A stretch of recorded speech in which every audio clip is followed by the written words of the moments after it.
Em 2025, a Microsoft não foi a única responsável pelo enterro do Xbox. A Sony também fez sua parte, e nesse vídeo você vai conferir os 10 principais motivos que fizeram com que o PlayStation também enterrasse o seu principal concorrente no ano de 2025. Cartões para PSN, Xbox Live e muito mais é no Rei dos Coins. Faça sua compra e ganhe o cashback. Acumule pontos e compre muito mais. Link na descrição. Um oferecimento GVG Mall. Saia da mendigagem E adquira seu Windows por menos de R$90 ou Office 2021 por menos de 300. Basta usar o cupom JE20 na sua compra e selecionar o PayPal, que tem a menor taxa de apenas R$2. Expulse o cracudo do seu PC ativando a chave no seu próprio Windows. Links da descrição. Fala aí galera, tudo beleza com vocês? Estamos aqui em mais um vídeo para o canal, sejam todos muito bem-vindos. O último vídeo de 2025, o ano passou correndo, eu ainda me lembro, dava pra fazer uma retrospectiva de todas as principais notícias e tretas. E acreditem, eu faria, mas eu tive problemas aqui no meu estúdio desde que eu mudei de endereço, então algumas coisas ainda não ficaram prontas como eu queria, né? A minha mesa aqui da parte do estúdio, do canal, teve imprevistos, atrasou pra caramba, era pra ter sido entregue até o dia 6 desse mês, mas aqui estamos nós, né? Mais de 20 dias de atraso. Então, enfim, essa também foi uma das principais razões pelas quais eu gravei tão poucos vídeos esse mês. Mas vamos lá, né? Esse especial não poderia faltar. E agora eu vou fazer uma contraparte do vídeo que eu fiz falando da Microsoft. Os 10 motivos que levaram a Microsoft a afundar o Xbox de vez em 2025. E agora nós vamos falar da Sony. O que foi que a Sony fez que colaborou para que tantas pessoas preferissem comprar o PlayStation, embora o PlayStation ainda não esteja de volta ao seu auge, como foi no começo, né, dessa geração do PlayStation 5 até 2022, 2023 e como foi em toda a geração do PlayStation 4. Bom, galera, muito bem, né? Como vocês sabem, fazer esse tipo de vídeo exige sempre um roteiro, porque você tem que olhar muito bem as informações e, é claro, isso dá um bom trabalho. Então, se você puder colaborar só com aquele like gostosinho, já ajuda demais, porque aí o vídeo é recomendado para mais pessoas e a nossa família também cresce. Vamos lá, então, para o motivo número 1, meus amigos. O motivo número 1, muita gente talvez vai achar isso questionável, tá? Mas fatos são fatos. A Microsoft hoje, ela tem diversos estúdios que ela adquiriu durante, né, o seu período das grandes aquisições, né? Teve o período das grandes navegações, agora temos o período das grandes aquisições, que foi lá cerca, né, de 2018 até 2022, da Microsoft comprando tudo que ela podia comprar. Na sua última compra da Activision, a Microsoft adquiriu diversas IPs, diversas franquias, a Activision já era totalmente autônoma, sempre trabalhou por conta própria, então o que a Microsoft fez foi só comprar mesmo e deixar seguir o fluxo de como tá. Naturalmente, isso faz com que muitos títulos, né, sejam lançados por parte agora do guarda-chuva chamado Xbox. Não vamos discutir aqui a autoria ou o mérito desses jogos. Agora é fato que muitos dos títulos saem hoje, e hoje a Microsoft, debaixo desse guarda-chuva e dessas aquisições, entrega muito mais jogos do que a Sony, por exemplo. A diferença é o seguinte, em termos de exclusividade, apesar da Microsoft hoje entregar mais jogos, não significa que eles sejam exclusivos. E é aí que está o ponto, né? De que adianta a sua empresa lançar tantos jogos se não existe uma preferência, um tratamento diferenciado para o seu console. E nisso, a Sony tem muito mais do que o Xbox. Quando você olha para o que é realmente exclusivo, que só roda no console, o PlayStation entregou mais jogos do que a Microsoft em 2025. Que do lado do Xbox teve apenas o quê? Talvez aí um Avowed e um South of Midnight, enquanto todos os outros jogos, inclusive os principais, como Call of Duty e assim por diante, tem previsão de lançamento para o PlayStation 5. Inclusive, South of Midnight também parece que já está prestes a dar as caras para o PlayStation 5. A Valve também é outro título que dará as caras no PlayStation 5. Então é uma situação muito diferente de você ter o jogo no console e no PC, que já não é muito legal, né? A gente está falando de ter o jogo no console, no PC e no console concorrente. Tá? Então, nesses termos, os exclusivos do Xbox, entre aspas, né, são muito mais limitados ou praticamente inexistentes. Já do lado do PlayStation, a Sony só lançou jogos AAA de alta qualidade. Death Stranding 2 é inegavelmente um dos melhores jogos de 2025. Se você tem PlayStation, ele é um must buy. Você deve experimentar, ainda que você eventualmente não curta tanto, ou como preferir. Mas é um jogo obrigatório na biblioteca do dono do PlayStation. E além disso, nós também tivemos a esperadíssima continuação, entre aspas, da franquia do Ghost of Tsushima, que agora é Ghost of Yotei, um jogo que supera tranquilamente o primeiro game em termos de gameplay, qualidade visual, né? Pode ser discutível, né? A questão da história ou narrativa. Alguns vão preferir o Ghost of Tsushima, outros preferem o Ghost of Yotei. Para mim, ambos são excelentes jogos, mas em termos técnicos, qualitativos, Ghost of Yotei superou muitas expectativas. A gente viu ali que o estúdio não poupou muito budget, né? A gente vê que há muito mais física dentro do game, é muito mais caprichado e o combate é invejável. É, sem dúvida, o melhor combate que você tem em jogos dessa temática em 2025, tá? E também até talvez comparado com outros jogos similares, né? Certamente está entre os melhores. Eu mesmo joguei, né, esse último Assassin's Creed que tinha temática no Japão, platinei o game, mas em termos de combate não se compara, né? Ghost of Yotei é infinitamente superior e é um AAA de altíssimo peso. Aliás, todos esses jogos que eu tô mencionando do PlayStation deram as caras no The Game Awards. É verdade, não levaram muitas premiações, concordo, mas eles estavam lá na lista. Qual AAA do Xbox estava na lista do The Game Awards? Então eu acho que isso já diz muita coisa, né? Os jogos do PlayStation têm um peso muito maior e, pelo menos do console, são exclusivos durante um bom tempo até irem para o PC, mas nunca para o Xbox. E aí nós vamos ao segundo motivo, né? Porque a gente está falando de jogos, e os jogos, o principal fator deles é explorar o potencial do console, e ninguém faz isso melhor do que os exclusivos. Agora, a Microsoft, focando tanto agora, né, no PlayStation e PC, como a gente está vendo acontecer, já tem o costume, já desde o começo da geração, de subutilizar o hardware do Xbox Series X. Né? Durante muitos anos, aliás, talvez até hoje, o dono do Series X ainda não tenha conseguido experimentar plenamente do que o seu console é capaz, plenamente, né, do poderio gráfico, do poderio dos exclusivos que, né, deveriam ter sido melhor explorados. Olha só, eu joguei os principais jogos do Xbox nessa geração, né, embora atualmente eu não tenha acompanhado mais tanto, né, os jogos da Microsoft, mas eu joguei os principais, né, o Halo, os Forzas e assim por diante. E, caras, no PC, a experiência, mesmo no PC, em alguns desses jogos era sofrível. E eu não tô falando nem em termos de bugs ou problemas assim, mas de serem mal feitos. Halo Infinite foi um deles. E a gente tá falando de jogos que estavam ali no começo dessa geração do Xbox. Então, desde lá, a Microsoft já não tava com uma fama muito boa de caprichar nos seus próprios jogos. A gente viu casos, né, como do Redfall, casos do Starfield sendo lançados a 30 FPS, com desculpas completamente estúpidas e que depois foram desmentidas pela própria Microsoft.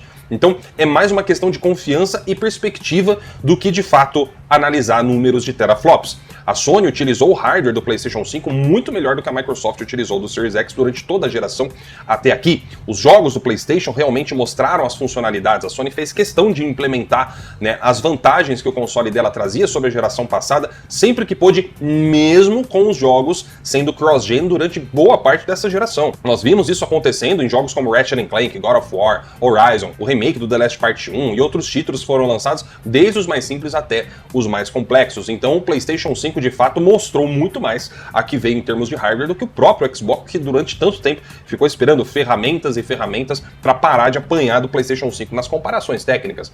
Só que aí não para por aí, né? A gente teve também a atualização de meia geração do PlayStation 5, que para muitos é inútil, e eu nem discordo ou concordo dessa afirmação. Eu acho que depende do seu objetivo, depende do seu estilo de jogador, mas eu hoje, dono de um PlayStation 5 Pro, posso dizer a vocês que, embora não seja uma experiência mandatória, o PlayStation 5 Pro mostra muito mais diferença do PlayStation 5 do que o PlayStation 4 Pro mostrava do PlayStation 4 base. Nós estamos falando aqui de casos, né, de vários jogos em que você tenha no modo qualidade equivalente do PlayStation 5, o mesmo modo no PlayStation 5 Pro, só que rodando em 60 FPS. Então o ganho é muito mais nítido do que na geração passada, isso é inegável, tá? Outra coisa, o PlayStation 5 Pro também trouxe novidades para o mundo dos consoles, como a implementação de upscaling por inteligência artificial, reconstrução de imagem, que somente o PlayStation 5 Pro tem. Pois é, somente ele tem. E a Sony já deu o start na sua própria tecnologia de reconstrução de imagem com o PSSR, que obviamente, por estar na sua primeira versão, assim como foi o DLSS da Nvidia na sua primeira versão, assim como foi também o Fidelity FX da AMD na sua primeira versão, não veio perfeito. Tinha bugs, tem bugs ainda, mas está evoluindo. O PSSR 2 está com a previsão de sair agora em 2026 e promete ser uma bomba. Ou seja, a gente viu o que aconteceu com o DLSS da Nvidia. Pô, no começo começo tinha muita crítica, né, muitos problemas para resolver, o FSR também, mas olha onde eles estão hoje. Então tudo precisa ter um início. E a Sony ter tomado essa atitude no PlayStation 5 Pro foi fundamental. Em 2026, ainda mais diferenças nós vamos ver nos jogos com total certeza. O terceiro motivo, como vocês estão percebendo, muitos desses motivos são antônimos, vamos dizer assim, né, dos motivos que eu apresentei no caso do vídeo do Xbox. Como, por exemplo, nesse terceiro motivo, onde a gente falou, né, no caso do Xbox, sobre o problema de cancelamentos, né, de jogos ali, etc. No caso do PlayStation, os cancelamentos que a Sony fez não foram, por exemplo, do mesmo nível impactante negativo que a Microsoft fez, porque a Microsoft fechou o estúdio, a Microsoft enganou desenvolvedores que trabalhavam para ela, dizendo que tinha batido recordes, que tinha sido sucesso, como foi o caso do Hi-Fi Rush e a Tango. A própria Sarah Bond estava lá comemorando com os caras no mês e no outro estava demitindo eles. Então foi patético, né? No PlayStation rolou algumas coisas parecidas, não em 2025, foi em anos anteriores, mas, enfim, em termos de cancelamentos, a Sony focou muito mais no cancelamento de jogos e serviços que estavam ocupando estúdios de maneira totalmente desnecessária, como Naughty Dog. A Guerrilla Games também foi o caso aí que a gente ficou sabendo do estúdio do Days Gone, né? Me fugiu aqui da memória agora o nome do estúdio. A Band Studios, né? A Band Studios também ficou muito ocupada fazendo um jogo mequetrefe, né, de serviço, os caras cancelaram. Então a gente viu a Sony tentando dar uma volta, não abandonando completamente jogos de serviço, mas equilibrando melhor a situação de como estava sendo feito na época da gestão do Mestre, ou melhor, hoje em dia é ex, né? Ex-Mestre Jim Ryan, que infelizmente cagou em tudo, né? Desde 2023 pra frente ficou muito difícil ali pro lado do PlayStation. A gente viu um 2024 com os estúdios AAA do PlayStation apagados, né? Teve ali o Astrobot, teve ali um lançamento de sucesso de serviço, mas os jogos AAA single player ficaram faltando. A Sony buscou compensar com parcerias, teve excelentes jogos lançados, né? Como foi o caso de Stellar Blade, que é um jogo maravilhoso, mas faltou aquela identidade própria, tá? Agora, em 2025, a Sony já voltou a correr atrás, né? A média de lançamentos geralmente é de uns 2 a 3 AAAs por ano mesmo, né? Então, em 2025, o PlayStation começou a voltar nos trilhos e em 2026 a gente já tá vendo boas perspectivas também. Mas fato é que os cancelamentos do PlayStation foram muito mais voltados para jogos de serviço do que impactantes, né? De forma negativa, como o Xbox, que fechou inclusive até estúdio, que foi criado do zero, passou diversas personalidades famosas ali, né? Do mundo dos desenvolvedores, da Rockstar, do PlayStation, etc., naquele estúdio da The Initiative, que canais de Xbox no Brasil falavam até que lançaria jogos Tetra E, e não foi o que aconteceu. O que lançaram mesmo foi todos os projetos na lata do lixo. Partimos agora para o quarto motivo, que tem a ver também com o aumento de preço dos consoles. Quem aparentemente conseguiu lutar melhor e oferecer uma melhor condição para os seus jogadores foi o PlayStation. Porque veja, houve um aumento de cerca de $50 do preço oficial antigo, que era do PlayStation, que foi o mesmo desde o lançamento até então, né?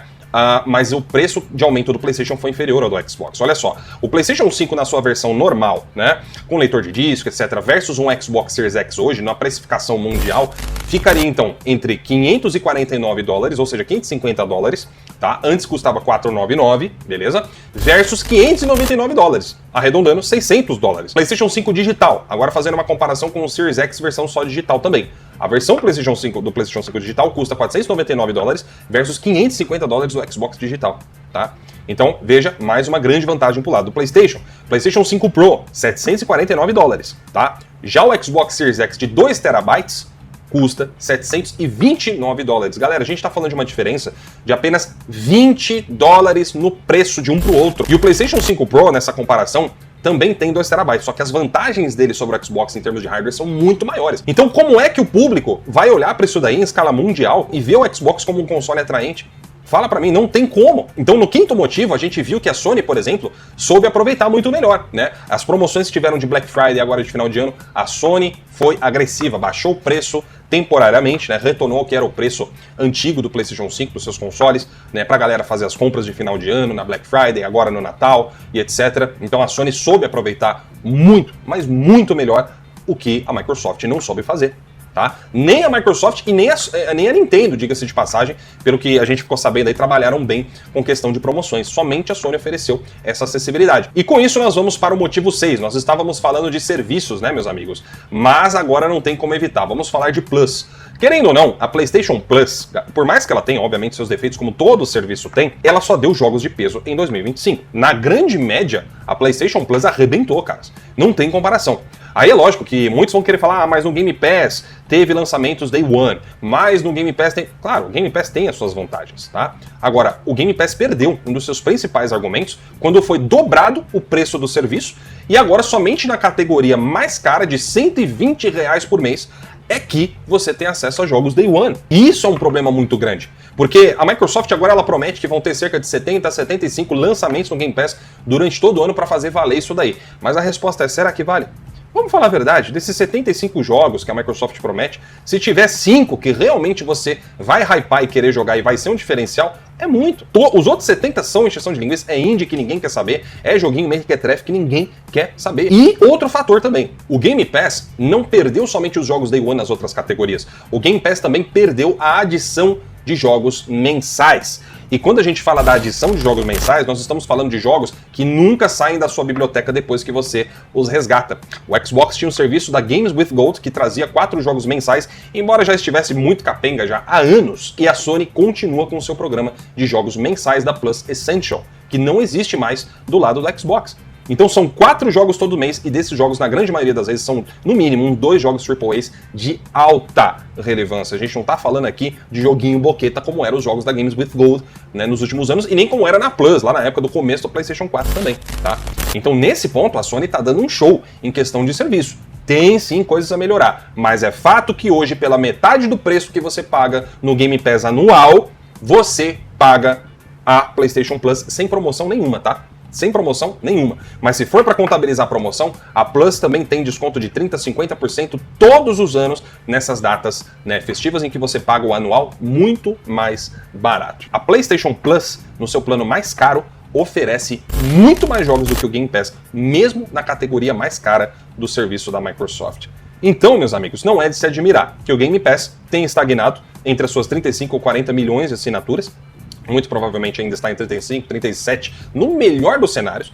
E mesmo com Call of Duty sendo dado no Game Pass Day One, a gente viu que não adiantou nada, já não adiantou quando era Day One para todas as categorias, né? Agora que é só na mais cara, vai ser menos ainda. A PlayStation Plus se tornou muito mais atraente e hoje, em termos de jogos, né, de quantidade de jogos ali dentro, é imbatível. A Plus oferece muito mais do que o Game Pass. Já no motivo 7, nós vemos aqui a questão dos portáteis, né? Isso foi um motivo ruim do lado do Xbox e no PlayStation, eu admito que inclusive eu mesmo mordi a língua. O PlayStation Portal conseguiu ter um sucesso que a gente não imaginava que fosse acontecer. A Sony, com o seu portátil do PlayStation, permite, né, que você tenha acesso à sua biblioteca no PlayStation sem precisar assinar Plus, nem nada. Você compra o aparelho e joga de onde você quiser pelo Remote Play, que não exige assinatura. Já do lado do Xbox, no portátil que a Microsoft lançou custando $1.000, né, que é um PC portátil, mas ela chama de console, ela não só entrou em contradição com o seu discurso quando tentou criticar o PlayStation 5 Pro, como também nesse portátil você não tem acesso à sua biblioteca do Xbox. Você só tem acesso àquilo que tem na versão de PC, que é a minoria dos títulos totais que você tem na Xbox Live. Já no portátil da Sony, você joga os seus jogos do PlayStation tranquilamente. Lógico, vamos dar um parênteses aqui, não de forma nativa, mas é sabido que a maioria dos jogadores que compra o PlayStation Portal compra para jogar remotamente o PlayStation que tem em casa. Quantas pessoas que compram esse portátil do Xbox também já não tem um PC ou já não tem um Xbox? Então eu acho que isso é uma pergunta muito válida. Agora a diferença é que toda a biblioteca do PlayStation que você tem é jogável no PlayStation Portal.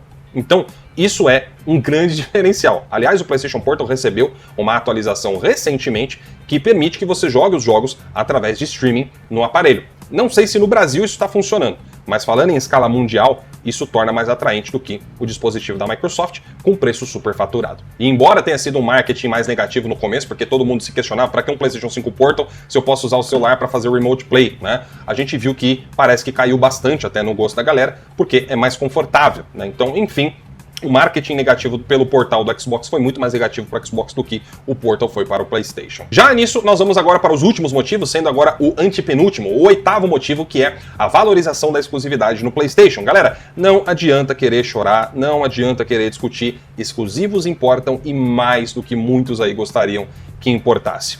E fato é que o PlayStation ter os seus exclusivos, ainda que tenha passado por esse período de turbulência, está fazendo com que o PlayStation venda muito mais. A grande prova do PlayStation, que os exclusivos realmente importam, é que, veja, o Xbox, por pior que ele estivesse nessa geração, enquanto ele ainda tinha os seus jogos para, abre aspas, ou seja, não estavam no PlayStation, a Microsoft tinha uma constância de vendas mais estável com o Xbox, embora ele já estivesse em queda há um certo tempo. Mas comparado com o que está acontecendo agora, a gente saiu de 3 a no máximo umas 5 vezes mais do PlayStation vendendo que o Xbox todos os meses para mais de 10, 15, 17 vezes mais. E isso tudo começou a acontecer quando? Quando a Microsoft passou a lançar os jogos do Xbox no PlayStation. E aí, meus amigos, coincidência? Será que é só coincidência? Que logo depois da Microsoft começar a lançar os jogos do Xbox, as principais franquias do Xbox no PlayStation, e dizer que tudo vai sair no PlayStation, e as vendas começaram a cair, será que é só coincidência que isso tá acontecendo? Que a gente tá vendo essa diferença absurda? Eu não sei, né, meus amigos? Me parece que não é. E aí, nós vamos então agora para o nono motivo, né? Eu acho que esse aqui, ele pode ser muito uma questão de ponto de vista, eu concordo com isso, tá? Mas a Sony ultimamente tem demonstrado um tratamento, é difícil dizer assim, né? Porque a Sony ela errou muito nos últimos tempos, então vamos usar uma outra palavra, menos pior do que a Microsoft trata o dono do Xbox.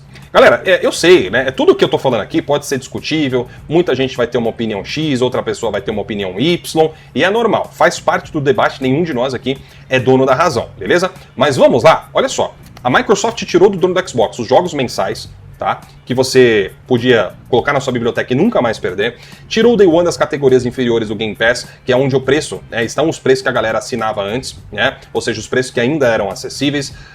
Trata muito melhor o dono do PC, que pagando muito menos no Game Pass vai receber jogo Day One, enquanto que o dono do console, pagando um preço muito parecido ou próximo, não recebe os Day Ones mais, tá? Lembrando que também no PC os caras não pagam para jogar online dentro da própria Xbox Live, enquanto que no lado do cara do Xbox você é obrigado a assinar, né, categorias, ou era, né, obrigado a assinar para você poder jogar online, tá? Isso não faz o menor sentido. Você tem também a questão do preço premium, né? O Game Pass Premium hoje, ele era o Game Pass Ultimate de antes e já contemplava tudo isso. A Microsoft simplesmente fragmentou o Game Pass do que ele oferece no total, botou o total só na categoria mais cara e agora nas categorias inferiores, que antes tinham quase que a sua totalidade de funcionalidades, ficaram só com partes fragmentadas. Os 70 jogos, 75 jogos que a Microsoft está querendo prometer, a gente sabe que a maioria é só encheção de linguiça para falar que vai ter lançamentos e querer justificar esse aumento absurdo. Então a gente vê que o tratamento da Microsoft para o dono do console já não é mais um tratamento prioritário. Enquanto já a Sony com o PlayStation é diferente, como eu já falei, tem a questão das exclusividades e tudo mais, e recentemente teve, né, toda essa polêmica com relação à retrospectiva, né, que é um simples agrado para os jogadores, que a Sony fez questão de disponibilizar na sua plataforma, e já no Xbox a Microsoft, alegadamente, né, por insiders, o que quer que seja, não fez por questão de falta de dinheiro. Sabe, como eu falei pra vocês, pode parecer uma coisa pequena, tá? Mas você ter uma alegação de falta de dinheiro no caso da Microsoft, meu amigo, isso aí é um agravante, assim, que é tipo assim, os caras não quiseram gastar o dinheiro de um pão de queijo e uma Coca-Cola com o dono do Xbox. E por último, o 10º e último motivo tem a ver, sim, de novo com a questão de venda, só que agora pela perspectiva do PlayStation. Eu já falei em alguns momentos desse vídeo, mas o que muitos não sabem é que, nesses últimos relatórios, o massacre foi tão grande que a estimativa das vendas de PlayStation 5 desse ano de 2025 estejam em torno de 15 milhões de unidades vendidas versus pouco mais de 1 milhão de unidades vendidas do lado do Xbox. Eu tô deixando aqui na tela uma comparação de estimativas, tá? De vendas do PlayStation do ano passado e talvez até 2023, quando eu não tinha ainda esse papo de jogos do Xbox indo pro PlayStation, versus como isso está agora. E vejam que isso é um massacre, isso aqui é um verdadeiro banho de sangue. Galera, para esse ano a estimativa tá de quase 15 para 1. É uma diferença muito grande e isso é sim a morte do Xbox como console. Como é que a Microsoft vai se recuperar disso até o final dessa geração? Não tem como. Então, né, foi assim. Esses foram os 10 motivos que levaram o PlayStation a massacrar o seu principal concorrente em 2025. E a conclusão desse vídeo é: a Sony de fato ainda tem sim muito que melhorar, né? A gente quer ver cada vez mais hype, cada vez mais jogos. Mas veja, se você pegar o anúncio do Wolverine, a confirmação já para o ano que vem, e comparar a influência, né, o alcance e a relevância desse anúncio com os outros que a Microsoft teve do Xbox, nenhum dos de Xbox exclusivos, etc., ganha do que foi o Wolverine do PlayStation. A hype que a Sony gera com seus jogos é infinitamente maior do que a hype que a Microsoft consegue fazer com os dela. Não tem nem comparação. Então, enfim, né, esses foram aí os motivos que eu enxerguei, né, que eu podia passar aqui para vocês, e eu gostaria de saber de vocês. O que vocês acham dessa opinião? Vocês concordam? Vocês discordam? Concordam só parcialmente? Diga aí nos comentários o que foi que você achou. E assim, meus amigos, nós encerramos 2025. Esse é o último vídeo do ano e eu espero que você aprecie, que você curta, né? E tenham todos aí um excelente final de ano, né? Boas viagens. Eu já voltei da minha, né? Tô todo queimado aqui, mas que vocês tenham todos aí bons momentos em família e que 2026 seja próspero aí para todos nós. Um grande abraço para todos vocês, meus amigos, e até a próxima. Tchau, tchau.